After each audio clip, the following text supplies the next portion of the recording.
Hi hello ನಮಸ್ಕಾರ, welcome back to another episode. ಇವತ್ತು ನಾನು ನಮ್ಮ ಅಜ್ಜಿಯ 70 ವರ್ಷದ ಹಳೆಯ ಮದುವೆಯ ಸೀರೆನ ರೀಕ್ರಿಯೇಟ್ ಮಾಡೋಣ ಅಂತ ತೆಗೆದೆ. ಅದಕ್ಕೆ ಏನು ಜ್ಯುವೆಲರ್ಸ್ ಹಾಕೊಳ್ಳೋಣ ಅಂತ ಯೋಚನೆ ಮಾಡ್ತಾ ಇದ್ದೆ. ಮೂಗು ಬೊಟ್ಟು ಅಂತಾರಲ್ಲ, ನನ್ನ ಫೇವ್ರೆಟ್ ಜ್ಯುವೆಲ್ ಅದು. ಸೊ ನನ್ನ ಹತ್ರ ಸ್ವಲ್ಪ ಕಲೆಕ್ಷನ್ಸ್ ಇದೆ. ಇದೆಲ್ಲ ಡೈಮಂಡ್ ಕಲೆಕ್ಷನ್ಸು. ಇದರಲ್ಲಿ ಒಂದೆರಡು ಗೋಲ್ಡು ಇದೆ, ಇನ್ನೂ ಗೋಲ್ಡು ಕೂಡ ಇದೆ. ನನಗೆ ಮೂಗು ಬೊಟ್ಟು ಅಂದರೆ ಅಷ್ಟೊಂದು ಇಷ್ಟ. ತುಂಬ ಮೂಗ್ಬೊಟ್ಟು ತೊಗೊಳ್ತೀನಿ ನಾನು. ನನಗೆ ಬ್ಯಾಂಗಲ್ಸು, ನೆಕ್ಲೆಸ್ ಅದೆಲ್ಲ ಇಲ್ಲ, ಮೂಗ್ಬೊಟ್ಟು ಅಂದರೆ ಅಷ್ಟು ಇಷ್ಟ. ಸೊ ಇದೊಂದು ಎಲ್ಲ ಆನ್ಲೈನಲ್ಲಿ ನೋಡ್ಬಿಟ್ಟು ತೊಗೊಂಡೆ. ಚೆನ್ನಾಗಿದೆಯಾ ಇಲ್ವಾ ನೋಡೋಣ ಎಂಡಲ್ಲಿ ಅಲ್ವಾ. ಬೇಗ ಬೇಗ ರೆಡಿ ಆಗಿಬಿಡೋಣ. ಮುಖಕ್ಕೆ ಏನೇನು ಹಚ್ಕೊಳ್ಳೋದು, ಸಿಂಪಲ್ಲಾಗಿ ಮೇಕಪ್ ಮಾಡ್ಕೊಳ್ತೀನಿ. ನನಗೆ ಅಷ್ಟೊಂದು ತುಂಬ ಮೇಕಪ್ ಮಾಡ್ಕೊಂಡು ಅಭ್ಯಾಸ ಇಲ್ಲ, ಮತ್ತು ಆ ಥರ ಮಾಡಿಕೊಂಡ್ರೆ ಚೆನ್ನಾಗೂ ಕಾಣಲ್ಲ. ಸೊ ನಾನಿಲ್ಲಿ ಒಂದು ಮಾಯ್ಶ್ಚರೈಸರ್ನ ಹಚ್ಕೊಳ್ತಾ ಇದ್ದೀನಿ, ಸ್ಕಿನ್ ಪ್ರೆಪ್ ಮಾಡ್ಕೊಳ್ಳೋಕ್ಕೆ ಅಂತ. ದೆನ್ ಕ್ವಿಕ್ಕಾಗಿ ಒನ್ಸ್ ದಟ್ ಚೆನ್ನಾಗಿ ಮಸಾಜ್ ಮಾಡ್ಕೊಂಡು, ಆಮೇಲೆ ಸ್ಮ್ಯಾಶ್ ಬಾಕ್ಸ್ ಅವರ ಟಿಂಟೆಡ್ ಮಾಯ್ಶ್ಚರೈಸರ್ ಅಥವಾ ಟಿಂಟೆಡ್ ಸನ್ಸ್ಕ್ರೀನ್ ಏನೋ ಅಂತಾರಪ್ಪ ಇದಕ್ಕೆ, ಅದು ಗೊತ್ತಿಲ್ಲ ನೋಡಿ ನನಗೆ. ಅದನ್ನ ಅಪ್ಲೈ ಮಾಡಿಕೊಂಡು ಸ್ವಲ್ಪ ಡ್ಯಾಪ್ ಮಾಡಿಕೊಂಡು ಸ್ಕಿನ್ನಲ್ಲಿ ನೀಟಾಗಿ ಮೆಲ್ಟ್ ಆಗೋ ಥರ just massaging all over. So while this is happening, ನಾನು ಈ ಸೀರೆ ಕಥೆನ ನಿಮ್ಗೆ ಹೇಳ್ತೀನಿ.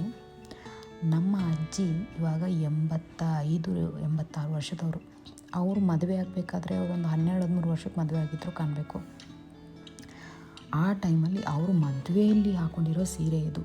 ಎಷ್ಟು ಇಮೋಷ್ನಲಾಗಿ ಅನಿಸ್ತಾ ಇತ್ತು ಅಂದರೆ ಈ ಸೀರೆ ಹಾಕ್ಕೊಳ್ಬೇಕಾದ್ರೆ. ಇವತ್ತಿಗೂ ಆ ಬಾರ್ಡರು, ಆ ಪಲ್ಲು, ಅದರಲ್ಲಿ ಯೂಸ್ ಮಾಡಿರೋ ಸಿಲ್ಕ್ ಎಷ್ಟು ಬ್ಯೂಟಿಫುಲ್ ಫ್ಯಾಬ್ರಿಕ್ ಅಂದರೆ ಅಷ್ಟೊಂದು ಪ್ಯೂರಿಟಿ ಇದೆ ಅದರಲ್ಲಿ. ಇವಾಗ ಬರ್ತಾ ಇರೋ ಇಳ್ಕಲ್ ಸೀರೆಗೂ ಆವಾಗ ನೇಯ್ತಿದ್ದಿದ್ದು ಇಳ್ಕಲ್ ಸೀರೆಗೂ ಎಷ್ಟೊಂದು ಡಿಫ್ರೆನ್ಸ್ ಇದೆ ಅಂತ ಅಂದ್ಕೊಳ್ತಾ ಇದ್ದೆ. And this colour is so gorgeous. ಇಷ್ಟು ದಿವಸ ಇದು ನನ್ನ ವಾರ್ಡ್ರೋಬಲ್ಲೇ ಇತ್ತು. ನಾನು ಇಷ್ಟು ದೊಡ್ಡವಳಾದ್ರೂ ನಮ್ಮ ಅಮ್ಮನ ಹತ್ರ ಇತ್ತಿತ್ತು ಮುಂಚೆ. ನಮ್ಮ ಅಮ್ಮನ ಹತ್ರ ಈಸ್ಕೊಂಡು ಬಂದಿದ್ದೆ ನಾನು. ನನಗದೊಂದು ಇದೆ, ಹಳೆಯ ಐಟಮ್ಸ್ನೆಲ್ಲ ಕೂಡ ಹಾಕೊಳ್ಳೋದು, ಅಡ್ಗಲ್ ಅಜ್ಜಿ ಥರ. ಸೊ ನಮ್ಮ ಅಮ್ಮನ ವಾರ್ಡ್ರೋಬಲ್ಲಿ ಇತ್ತು. ನಾನು ಕೇಳಿದೆ, ಇದೆ ನಂಗೆ ಇಳ್ಕಲ್ ಸೀರೆ ಅಂದರೆ ತುಂಬ ಇಷ್ಟ. ನಮ್ಮ ಅಮ್ಮನ ಹತ್ರನೂ ತುಂಬ ಇದೆ. This one when I asked, ನಮ್ಮಮ್ಮ ಹೇಳಿದ್ರು ಇದು ಅಜ್ಜಿದು, ಅವ್ರ ಮದುವೆಲಿ ಹಾಕ್ಕೊಂಡಿದ್ದು ಅಂತ. ನಾನು ಇಟ್ಕೊತೀನಿ ಅಂತ ತೊಗೊಂಡು ಬಂದೆ.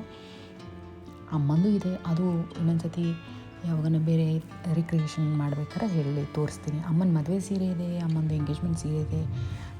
ಅದೆಲ್ಲ ಸ್ವಲ್ಪ ಡ್ಯಾಮೇಜಸ್ ಇದೆ, but they are going to be in my wardrobe forever. ಅಷ್ಟು ಚಂದ ಸೀರೆಗಳದೆಲ್ಲ. ನಾನು ಅಮ್ಮಂದು ಇಸ್ಕೊಂಡು ಬಂದ್ಬಿಟ್ಟಿದ್ದೀನಿ. ನಮ್ಮಮ್ಮ ಎಲ್ಲೋ ಮೂಲೆಯಲ್ಲಿ ಕಟ್ಸಾಕ್ಬಿಟ್ಟಿದ್ರು, ಕೊಡು ನಿಂಗೆ ಗೊತ್ತಾಗಲ್ಲ ಅಂತ ಎತ್ತಿಟ್ಕೊಂಡ್ಬಂದಿದ್ದೀನಿ ಮೆಮರೀಸಿಗೆ ಅಂತ. ಹೀಗೆ ವಾರ್ಡ್ರೋಬ್ ರೀಸೆಟ್ ಮಾಡ್ತಾ ಇರಬೇಕಾದ್ರೆ ನನಗೆ ಕಂಡದ್ದ ಸೀರೆ ಇದು. ಕೆಳಗಡೆ ಇಟ್ಬಿಟ್ಟಿದೆ ತೊಗೊಂಡೋಗಿ. ಓ ಅಜ್ಜಿ ಸೀರೆ ಇಲ್ಲಿದೆ, ಏನಕ್ಕೆ ರೀಕ್ರಿಯೇಟ್ ಮಾಡಬಾರ್ದು ಅಂತ ಹೊರಗೆ ತಗ್ದೆ. ರೀಕ್ರಿಯೇಷನ್ ಅಂದರೆ ಏನು ದೊಡ್ಡ ಸ್ಟೈಲ್ ಚೇಂಜ್ ಏನಲ್ಲ, ಸುಮ್ಮನೆ ನಮಗೂ ತಿಳಿದಂಗೆ ನಮಗೇನು ಬರುತ್ತೋ ಆ ಥರ ಮೇಕಪ್ ಮಾಡಿಕೊಂಡು ಸೀರೆನ ಮತ್ತೆ ಉಟ್ಕೊಳ್ಳೋದು ನಮ್ಮ ಸ್ಟೈಲಲ್ಲಿ. ನನಗೆ ಅಲ್ಲಾಂದರೂ ಸೀರೆ ಹುಚ್ಚು ತುಂಬ ಇದೆ. ಎಷ್ಟು ಸೀರೆ ತೊಗೊಂಡ್ರು ನನಗೆ ಸಮಾಧಾನ ಆಗಲ್ಲ. ಮತ್ತು ನನಗೆ ಅದೇನೋ ಫುಡ್ಡಲ್ಲಿ ಸ್ಟೇಪಲ್ ಫುಡ್ ಅನ್ನ ಸಾಂಬಾರು ಥರ ನನಗೆ ಎಲ್ಲರೂ ಈವೆಂಟ್ಗೆ ಫಂಕ್ಷನ್ಗೆ ಹೋಗ್ಬೇಕಾದ್ರೆ ನನ್ನ ಗೋ ಟು ಅಟೈರ್ ಅಂದರೆ ಸೀರೆ. ಅದಕ್ಕೇನು ತುಂಬ ಬೇಕಾಗಿಲ್ಲ, ಚೆನ್ನಾಗಿರೋ ಸೀರೆ ಉಟ್ಕೊಂಡು ನಿಮ್ಗೆ ತಿಳಿದಂಗೆ ಮೇಕಪ್ ಮಾಡಿಕೊಂಡು, ಚೂರು ಕೂದಲ ಹಾಗೆ ಹೀಗೆ ಮಾಡಿಕೊಂಡು, ಚೂರು ಹೂವು ಹಾಕ್ಕೊಂಡು ಹೋಗ್ಬಿಟ್ರೆ ಎಷ್ಟು ಚೆನ್ನಾಗಿ ಕಾಣ್ತೀವಲ್ವ. ಸೊ ಕಣ್ಣಿಗೆ ಕಾಜಲ್ ಹಚ್ಕೊತಾ ಇದ್ದೀನಿ. ಈ ಒಂದು ದಿವಸ ಯಾವ್ಯಾವ ಪ್ರಾಡಕ್ಟ್ ಯೂಸ್ ಮಾಡ್ತೀನಿ ಅಂತಾನೆ ಒಂದು ವಿಡಿಯೋ ಮಾಡ್ತೀನಿ. ಇವತ್ತು ಹೈಲೈಟು ಮತ್ತು ಎಲ್ಲ ಅಟೆನ್ಷನ್ನು ನನ್ನ ಸೀರೆಗೆ ಬರಬೇಕು ಅಂತ ನಾನು ಯಾವುದೇ ಪ್ರಾಡಕ್ಟ್ ಡಿಸ್ಕಷನ್ ಮಾಡ್ತಾ ಇಲ್ಲ, ಅಥವಾ ಹೇಗೆ ಮೇಕಪ್ ಮಾಡ್ಕೊಳ್ಬೇಕು ಅದೆಲ್ಲ ಏನು ಹೇಳ್ತಾ ಇಲ್ಲ. ನಾನೇನು ದೊಡ್ಡ ಮೇಕಪ್ ಆರ್ಟಿಸ್ಟ್ ಏನಲ್ಲ, ಬಟ್ ತಿಳಿದ ಮಟ್ಟಿಗೆ ನನಗೆ ಹೇಗೆ ಬರುತ್ತೆ ಅಂತ. ನಾನು ನೋಡಿ ಏನಿಲ್ಲ ಅಂದರೂ 5 ನಿಮಿಷದಲ್ಲಿ ನನ್ನ ಮೇಕಪ್, ಅದು ಮನೆಗೆ ಪೂಜೆ ಆಗಿರ್ಬೋದು, ಚಿಕ್ಕ ಫಂಕ್ಷನ್ ಆಗಿರ್ಬೋದು, ಅಥವಾ ಗ್ರ್ಯಾಂಡ್ ವೆಡ್ಡಿಂಗ್ ಆಗಿರ್ಬೋದು, ನಾನು ತೊಗೊಳ್ಳೋದೇ 5 ನಿಮಿಷ ಮೇಕಪ್ ಮಾಡ್ಕೊಳ್ಳೋಕ್ಕೆ. ಸೊ ಹಾಗೆ ಬೇಗ ಸೀರೆ ಹಾಕ್ಕೊಂಡ್ಬಿಟ್ಟೆ. ಎಷ್ಟು ಚೆನ್ನಾಗಿದೆ ಅಲ್ಲ ಕಲರ್, ಡಾರ್ಕ್ ಮರೂನ್ ಬಾರ್ಡರು. ಸೀರೆ ಪಲ್ಲು ನೋಡ್ಬಿಟ್ಟು ನನಗೆ ಹಂಗೆ ಒಂದು ನಿಮಿಷ ಕಣ್ಣಲ್ಲಿ ನೀರು ಬಂದುಬಿಡ್ತು, ಅಷ್ಟು ಚೆನ್ನಾಗಿದೆ. ಸೊ ಇದ್ಯಾವುದೋ ನನ್ನ ಹತ್ರ ಒಂದು ಬ್ಲೌಸಲ್ಲ, ಇದು ಕ್ರಾಪ್ ಟಾಪು. ಲಿಂಕ್ಸ್ ಬೇಕಾದರೆ ಕೇಳಿ ಹೇಳ್ತೀನಿ. ಅದಕ್ಕೆ ಪೇರ್ ಮಾಡೋಣ ಅಂತ. ನನಗೆ ಅಲ್ಲ ಅಂದರೆ ಉದ್ದ ಕೈ ಬ್ಲೌಸ್ ಅಂದರೆ ತುಂಬ ಇಷ್ಟ, ಹಾಗಾಗಿ ಅದನ್ನು ನಾನು ವೇರ್ ಮಾಡ್ತಾಯಿದ್ದೀನಿ. ನೋಡಿ ಏನು ಚಂದ ಅಂದರೆ, ಇದು ಸಿಲ್ಕ್ ಸೀರೆ ಅಲ್ಲ, ಇದು ಇಳ್ಕಲ್ ಕಾಟನ್ ಸೀರೆ ವಿತ್ ಸಿಲ್ಕ್ ಪಲ್ಲು.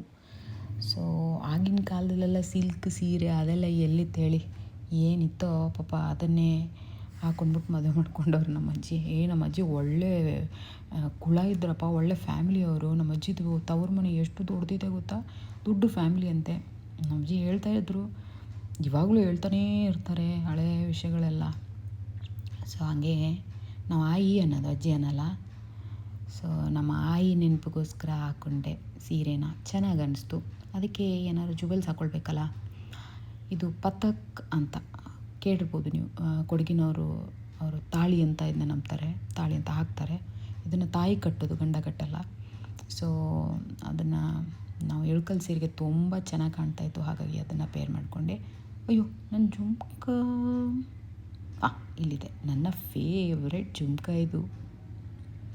ಸಖತ್ತಾಗಿದೆ, ಎಲ್ಲ ಫಂಕ್ಷನ್ಗೂ ಇದೊಂದೇ ಹಾಕೊಂಡು ತಿರ್ಗಾಡ್ತೀನಿ ನಾನು. ಆ ಥರ ಜುಮ್ಕನೇ ನನಗೆ ವಾಪಸ್ ಸಿಕ್ಕಿಲ್ಲ. ಆ್ಯಕ್ಚುಲಿ ನನ್ನ ಹತ್ರ ತುಂಬ ಜುಮ್ಕ ಪೇರ್ಸ್ ಇದೆ, ಬಟ್ ಇದು ನನಗೆ ಫೇವ್ರೆಟ್. ಇದು ನೋಡಿ ಮೂಗಲೊಂದು ಹಾಕೊಂಡಿದ್ದೀನಿ, ಚೆನ್ನಾಗಿ ಕಾಣ್ತಾ ಇದೆಯಾ? ಕೂದಲು ಹಿಂಗೆ ಕಟ್ಟಿರಲ್ಲ, ತೆಗಿಲ್ಲ, ಫ್ರೀ ಏರ್ ಬಿಟ್ಬಿಟ್ಟು ನೋಡೋಣ ಒಂದು ಸತಿ ಹೇಗೆ ಕಾಣಿಸುತ್ತೆ ಅಂತ. ಓ ಇದೇ ಚೆನ್ನಾಗಿ ಕಾಣ್ತಾ ಇದೆ ಅನಿಸ್ತಾ ಇದೆ ಅಲ್ವಾ? ಫ್ರೀ ಏರ್ ಬಿಡೋಣ. Okay, so that's my final look. Tada, ಚೆನ್ನಾಗಿದೆಯಲ್ಲ? ಎಷ್ಟು ಸುಂದರವಾಗಿದೆ ರೀ ಈ ಸೀರೆ. ಹಾಗೆ ಒಂದು ರೌಂಡ್ ಶೋಕಿ ಮಾಡಿಬಿಡೋಣ, ಏನಂತೀರಾ? ಒಂದು ರ್ಯಾಂಪ್ ವಾಕ್ ಆದರೆ ಚೆನ್ನಾಗಿರುತ್ತಲ್ವ, ಹಾಗೆ ನಮ್ಮ ರೆಗ್ಯುಲರ್ ಸ್ಟೈಲಲ್ಲಿ. ನಮ್ಮ ಅಜ್ಜಿ ಸೀರೆ ನಿಮಗೆ ಇಷ್ಟ ಆಯಿತಾ? ಹೇಗೆ ಅನಿಸ್ತು ಅಂತ ಕಮೆಂಟ್ ಮಾಡಿ ಹೇಳಿ. ಮತ್ತೆ ತುಂಬ ಈ ಥರ ವೀಡಿಯೋಸ್ನ ರೀಕ್ರಿಯೇಟ್ ಮಾಡೋಣ, ಆಯಿತಾ? ಓಕೆ, ಬಾಯ್.